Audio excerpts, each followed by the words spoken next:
I shall put the draft resolution to the vote now. স্থানীয় সময় সোমবার গাজায় দীর্ঘমেয়াদে শান্তি প্রতিষ্ঠা ও উপত্যকাটির পুনর্গঠনের পথকে এগিয়ে নিতে জাতিসংঘে একটি খসড়া প্রস্তাব উত্থাপন করে যুক্তরাষ্ট্র।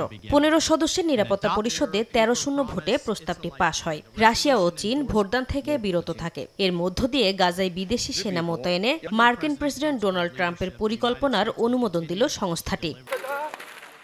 জাতিসংঘে উত্থাপিত যুক্তরাষ্ট্রের খসড়া প্রস্তাবের তীব্র নিন্দা জানিয়ে এমন পরিকল্পনা প্রত্যাখ্যান করেছে ফিলিস্তিনের স্বাধীনতাকামী সংগঠন হামাস সহ উপত্যকাটির অন্যান্য গোষ্ঠী। গাজায় কোনো বিদেশি সেনা মোতায়েন কিংবা আন্তর্জাতিক প্রশাসন মেনে নেবে না বলে সাফ জানানো হয়েছে।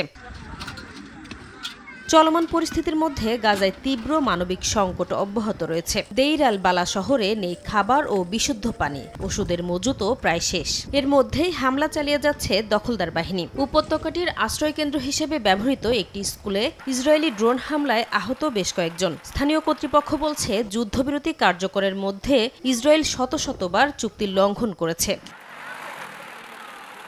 এদিকে পশ্চিম তীরের আল জাবা গ্রামে দখলদার ও বসতকারীদের মধ্যে সহিংসতা নতুন করে আতঙ্ক তৈরি করেছে।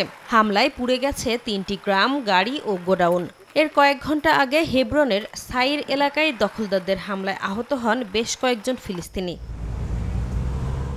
ইসরায়েলের অভ্যন্তরেও রাজনৈতিক অস্থিরতা বাড়ছে।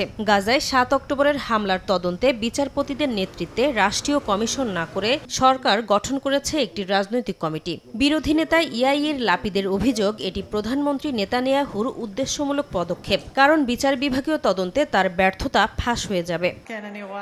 এদিকে আরও বিতর্ক তৈরি করেছেন জাতীয় নিরাপত্তা মন্ত্রী ইতামার বেন গাভির। তিনি বলছেন, জাতিসংঘ যদি ফিলিস্তিনকে রাষ্ট্র হিসেবে স্বীকৃতি দেয়, তাহলে ফিলিস্তিনের শীর্ষ নেতাদের হত্যা করা উচিত। এমনকি তার দাবি, প্রেসিডেন্ট মাহমুদ আব্বাসকে আটকানোর সেলও প্রস্তুত রয়েছে। ইসরায়েলি রাজনীতিতে এ মন্তব্য নতুন করে উত্তাপ ছড়িয়েছে।